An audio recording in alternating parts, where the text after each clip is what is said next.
امروز میخوام براتون یک کوکی شکلاتی فوق‌العاده خوشمزه بدون احتیاج به فر و همزن برقی رو آماده کنم. همراهان لیدیز کوک سلام. اول از همه کره و شکر رو با هم دیگه مخلوط کنید. حالا تخم مرغ و وانیل رو بهش اضافه کنین و چند دقیقه هم بزنید تا کمی کرمی بشه و یک دست بشه.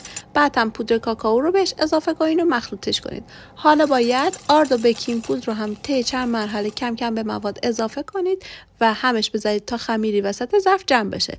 این خمیر کمی چسبناکه و دقت کنین اصلا آرد اضافی به خورد خمیر ندین، چون با استراحت خمیر داخل یخچال از چسبناکی در میاد و میتونین به راحتی از مواد بردارین، داخل دستتون گرد کنین، داخل پودر قند بغلتونین و بعد هم با فاصله داخل تابه‌ای که کاغذ روغنی انداختین بچینین.